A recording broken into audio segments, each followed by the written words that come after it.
Hello and welcome to Car Mechanic Simulator 2015 with me, Kevin Sawyer, and you join us back in the shop here. And today we're going to be working on this bad boy over here, which is the Maserati Sebring. Maserati. I'm just going to say the Maserati. Right. Now, I forgot about this one in all the excitement of the DLC and everything. I forgot about this bad boy over here. Now, the plan is I'm going to restore this one and then restore this one. Then I'm probably going to be, the last series will be this one here. This Mercedes, I think it's the 500? Yeah, 560. So that's the game plan. So that would be the last episode of the Car Mechanics Simulator series. You know, it's been a good run. As I said, the views started to drop off on it, so I kind of put it on a back burner. But I kind of want to get at least one project on my channel finished and done. So that's the plan. But anyway, let's see if this thing. Let's move it to the test path and actually see if it runs. That's a good start. So we'll check this out and see if it's any good.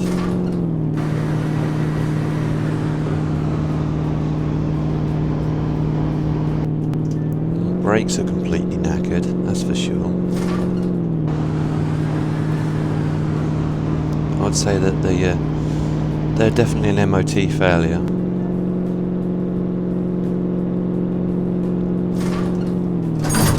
Now, this is a question. I don't know if LNC or any of the guys from the States watch any of these series or episodes.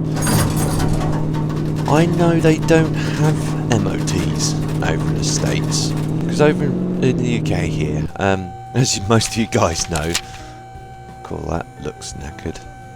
That looks very tired indeed. We'll pop the bonnet open and we'll do all the other tests while we're at it. While the yabber on. Of course, it's got no way. Over in the UK here, a few guys that live in the States, we have something that's known as MOT. Now, it's pretty much we have to have it done once a year. New cars, I don't think have to have MOT for the first 2 years, because they're brand spanking new. So,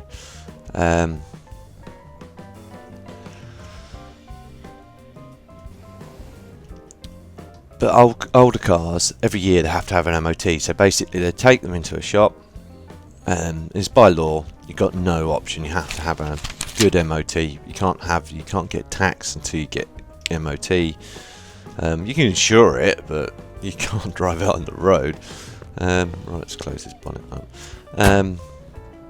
I'll take it over to the shop. I'll take it over to the test track, and then I'll talk a bit more when we get over there. So I'll see you on the test track. Okay, guys, welcome back to the test situation here. Let's take it out for a quick speed. Like I was saying, so they test it for safety, test the brakes, emissions, etc, etc, etc.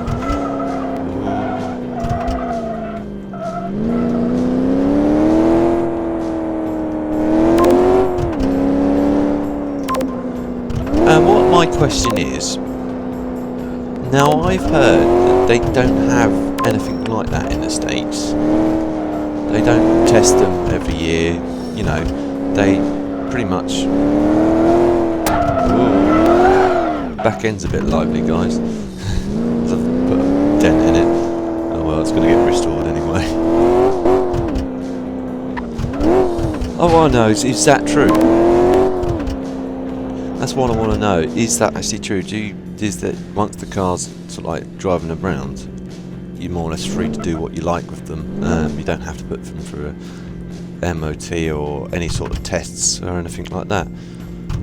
Get back to the shop and I'll talk a bit more about it. So I'll see you back in the shop. Okay guys, welcome back to the shop. As you can see, it's pretty knackered, so a lot of work to do on it, but let's see, might as well take the bonnet off. Let's take the battery out first of all, be safe. Yeah, so that's what I really wanted to know, like I was saying a minute ago.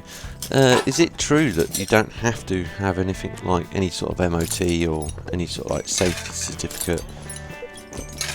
If that is the case, let me know, because that would be pretty frightening. Cars out there that could be unsafe to drive.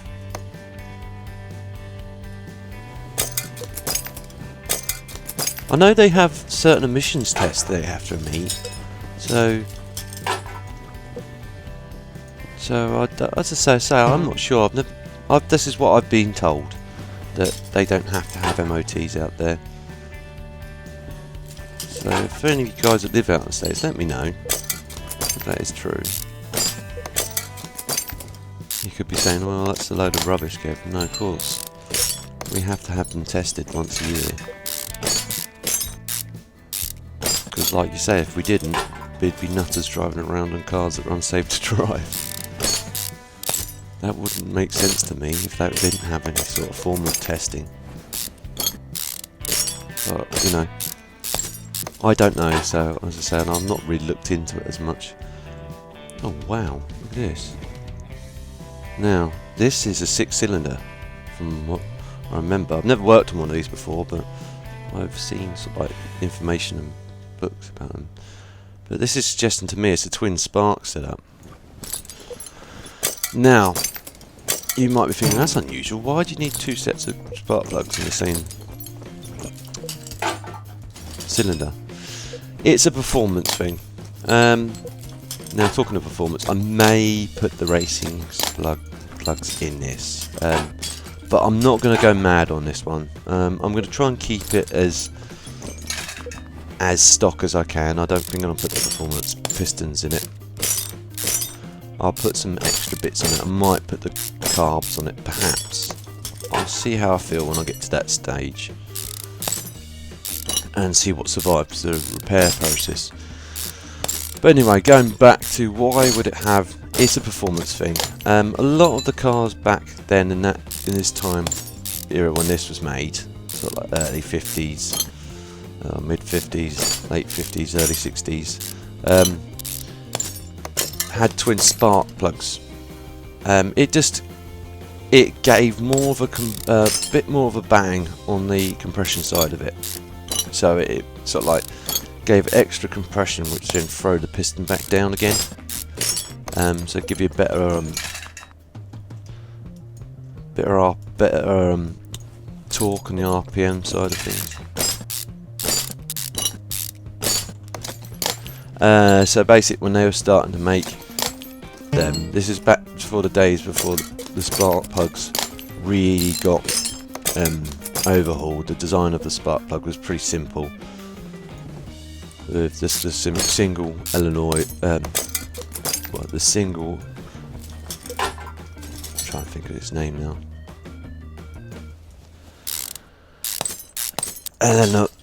The single element and single ground source. So what they do is they just double it up by putting two sets of spark plugs in. Now, then spark plugs sort of like started to get sort of like redesigned, so they'd have like a double ground or a double set of elements, which then sort of generated two sets of sparks in a sense, or four sets of sparks, quad sparks, double sparks. Alfa Romeos were the Ferraris. Some of the Alphas had doubles, spark plugs. Some of them had the newer spark plugs with the double elements in them, and so forth. And so, you know, as it was, it made it more complicated to work on, in a sense, because if they had double spark plugs, you know, it's fine as long as the spark plugs are all being looked after and it was being well maintained and serviced regularly. If it wasn't, you'd start getting bigger problems later on down the line, because obviously the car's been tuned to have that amount of compression in it. So if one of the spark plugs started to fail in it, okay, you wouldn't get, the engine wouldn't run, like, it wouldn't start missing, but it would run a bit, it wouldn't run as efficiently as it should. So you'd find it starts at, like, it wouldn't pop and bang so much, but you'd start losing power. And it was just a hell of a lot more expensive, because of double the spark plugs means a lot more likely to go wrong. The twin spark plugs and that, again, same problems. The more bits that are in it, the more likely it goes wrong. So if it starts to get tired or under maintained, it's more likely to start to fail.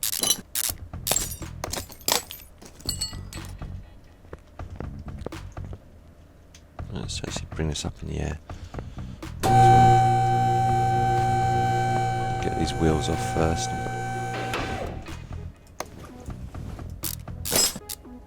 See, these have got little hubcaps on them, which is quite cool. I think Mercedes had the same situation, little hubcaps that just disappeared. Which would mean, you know, in real life there'd be two separate elements. You could actually replace a hubcap, because hubcaps can get nicked quite often. As for other bits and pieces like car badges, etc, etc.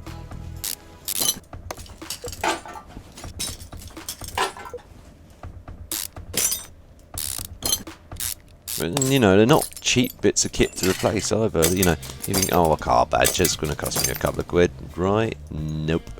Anyone that's had their car badge nicked will be shouting at the screen right now, no, it's not cheap. Yeah, and you'd be right. I had it done on one of my cars. Someone nicked one of the badges off mine, and it was a Golf. And they stole the front badge off it.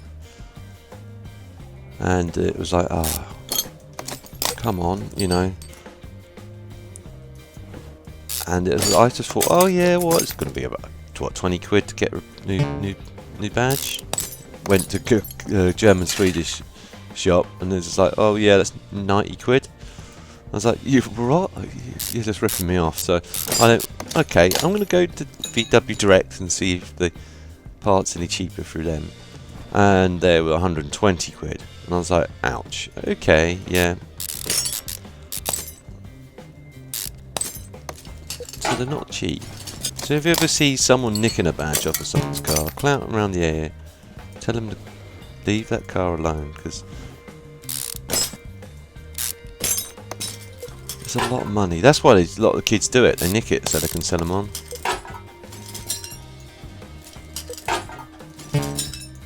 Funny thing is, once my dad, he had his trims nicked from his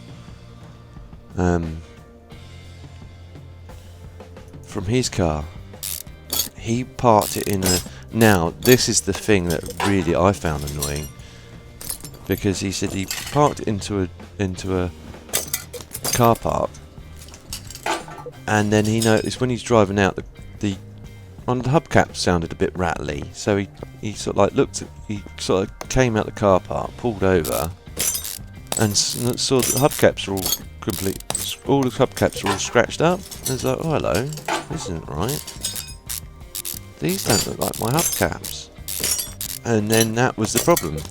What happened was, obviously someone, when he parked up, someone in that car park, obviously the same car, come along, parked up beside him with their knackered hubcaps, and went, oh, his looks nice and shiny and clean, let's swap them out, because mine are all knackered and almost falling off. And so that's what they did. They nicked his, put theirs on his, and I thought, what, you know, what scumbags, you know, because they obviously didn't want to buy a new set because they cost a fortune to replace. So they just thought, yeah, odds nick his. But that's so wrong. Yeah, it's just so wrong. How could someone actually do that?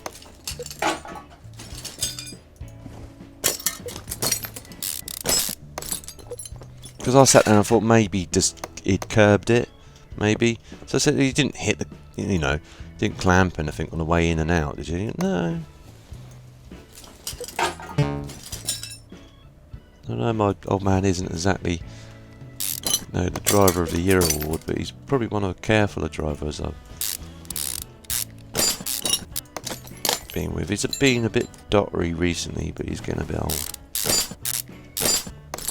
I think, you know, modern day drivers drive a lot quicker than he's used to.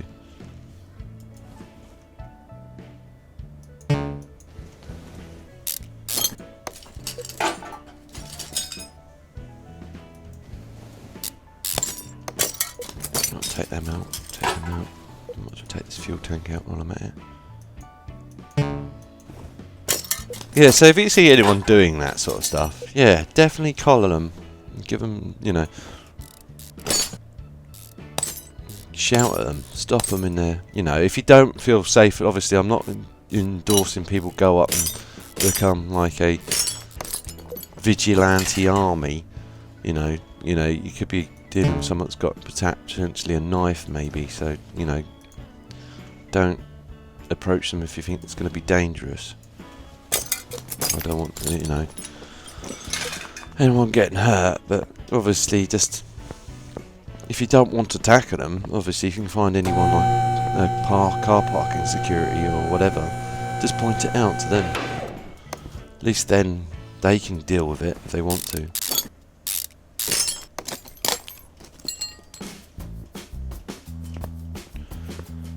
Did I drain the oil? I can't remember. All my gabbering about car parts being nicked and stuff like that. No, I didn't. So I've got to pull it up. Drain the oil as well.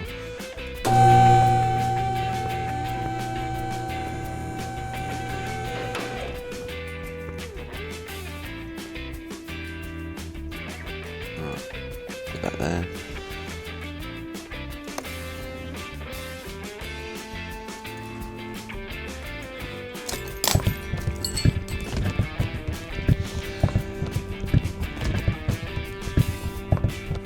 Takes care of it. We'll get rid of the oil filter as well. Put that over here. No, don't want to do that. Alright.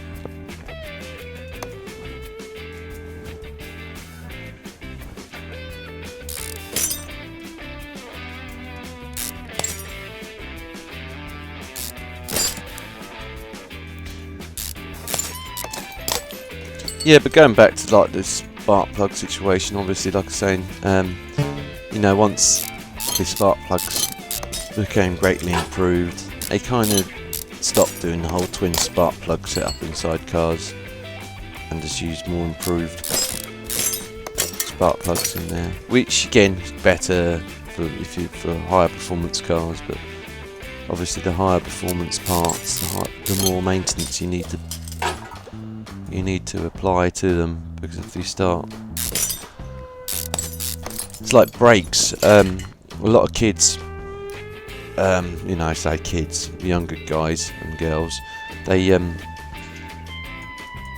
get more better brake. Well, they look at these Gutman brakes, or they look at these high performance brakes, Spantex brakes, or whatever, and they're you know, for the guys that don't know what they are, high performance brakes, they tend to be vented or have channels in them, so then they add extra friction and everything. Now, that's fine as long as they're warm. If they're not warm, what can happen is basically they don't perform very well. You get less, probably, I'd say, well, probably only half of their potential braking force. because they need time to warm up, because they're used to being at higher temperatures. That's why they're vented, you know, or have the channels in them to make them more rougher on the surface, brake surface of the disc. And what a lot of kids don't know, and they don't know that, they stick them in, think, oh great, this thing will stop on a sixpence now, go flying out on the old road, and then when it comes to it, they are going a bit too quick around a corner or something pulls out in front of them. They go put the foot on the brake and nothing happens.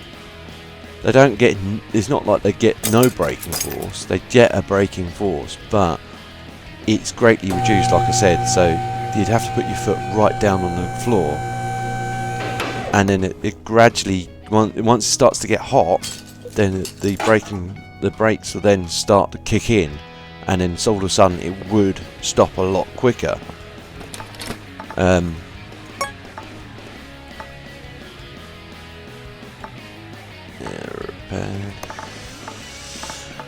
So, but they don't know that, so they go flying. Oh, that broke.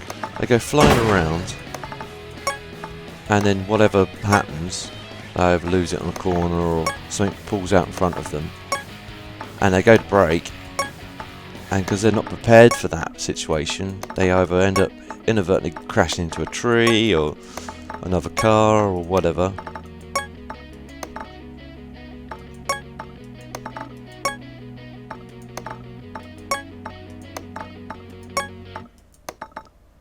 And a lot of people might be wondering about what the difference is between brake shoes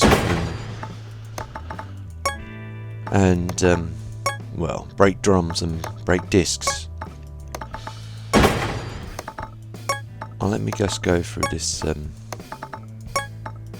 repair thing, because it's going to put me off my stride all the time. Let me just fix these up as best as I can, and I'll start putting some of it back together, and then we call it an episode.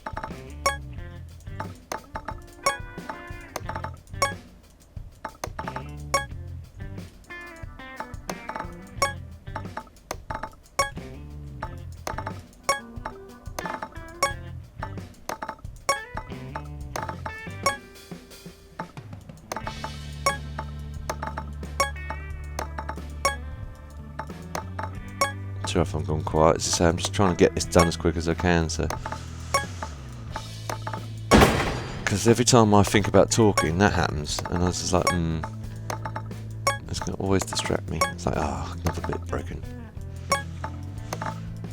But generally, the difference between brake shoes or brake drums and brake discs, obviously. A brake disc is got a caliper, and it's a disc that where the brake shoes then, the brake pads then clamp onto it. A brake drum, actually that's a fine. You see these set of shoes here. Basically, what that does is that pushes out, and that pushes that against a circular drum, and then activates the brakes that way. Now, a lot of guys might be thinking, well, why don't you see drums so much these days? You still do on lower end spec cars, you know, the cheaper sort of like basic models of some cars still have drums on the back. Most cars now always have discs on the front, purely because the braking force is a lot better. And the reason is because back, you know, when a lot of cars had just drums all round, and a lot of cars did have just drums all round. They're fine to a point, you know, compared to discs. They're useless, but in braking performance terms, they're fine for the time when the cars are only trying to get an average top end speed of 100 miles an hour, and that'd be pushing its upper limits. But what you used to get is what's known as brake fade, and now that's what that does is, if you can imagine yourself on a situation where you're going down a hill, and and you're having to brake because it's quite a windy or dangerous road to be on, so you don't want to go quite quick down it, so you brake a fair bit. Now some people tend to just like use the lower end of the gearbox and let the engine do the braking, which is not a bad idea. You know, I tend to do that if it's a big hill. But some people aren't aware they can do that. So what they tend to do is they tend to just start to ride the brakes a bit more, so you keep your foot on the brake as you're going down the hill. Now, if you've got a car that's got old drum brakes, that's fine for a short amount of time. Once they start to get too hot, then you'll get what's known as glazing or brake fade. So they start to lose their performance. The actual shoes glaze over. They get this fine little, like, they don't become glass. They just get this fine, like, shiny, because the material slightly partially melts and then goes rock hard. So then they lose their potential friction value. So basically, as you put your foot on your brake, the actual the shoe will push up against the drum, but it can't grab it. It just slides off the surface initially until it either sands off the glaze, or it starts to warm back up again. Or as I say, they get faded. So because they get so hot, they just literally, they just lose their performance altogether. And because of that, a lot of companies have started scrapping them because you don't get it too much on discs. You can still get it, don't get me wrong. You can still actually get brake fade on discs, but you have to literally ride the brakes all the way along before that would start to happen. Right, let's fix this body shell up. For people who don't know how to fix this body shell up, it's just you walk over to this welding unit here and apply. Jobs are good and it's repaired. I'm definitely going to change the colour though. I'll start putting some of these bits back in and then I'll call it a day. So the engine made it, that's the main thing. The alternator made it as well, so I'm putting that back in. Did the radiator make it? Yeah, the radiator made it, cool. To the water pump.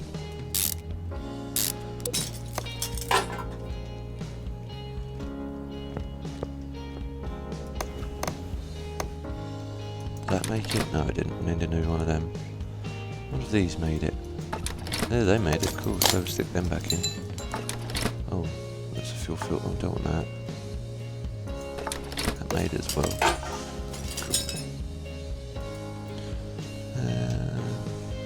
Let's go around to the side, see what bits sides survived.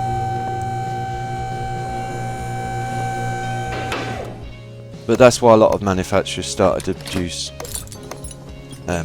brake discs all round rather than. But say some of the lower end cars still have drums on the back, but the main braking force is on the front of the car. It's always the way. It's always been the way, and always will be the way. Purely because that's that way gravity works. It tends to, directional force works as you apply the brakes. All the weight of the car shifts to the front of the car, so the back end of the car starts to lift up. And then it's obviously if you. Some of the older cars used to do it. Used to as soon as you got any shift of weight, the back end used to lock up quite easy, very easy in fact. Until they started sort of engineering special bits of kit to minimise on that to stop the back end from locking up so easy.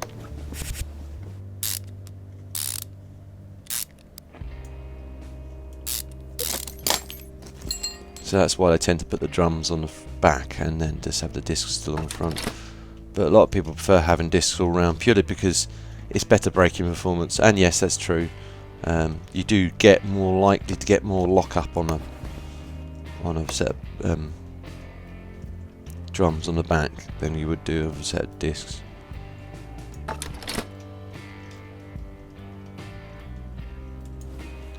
But anyway, I think I'll leave it at that, guys, because it's probably ticked over quite a lot. But I hope you guys enjoyed the episode. If you did, again, guys, don't forget to like, and you know anyone else that may also enjoy watching the episode, helps me out a lot. Please don't forget to share, and if you're new to my channel and see future episodes, as few as they're gonna be now, of this and anything else that I'm working on, please don't forget to subscribe. I'll see you in the next one. TTFN.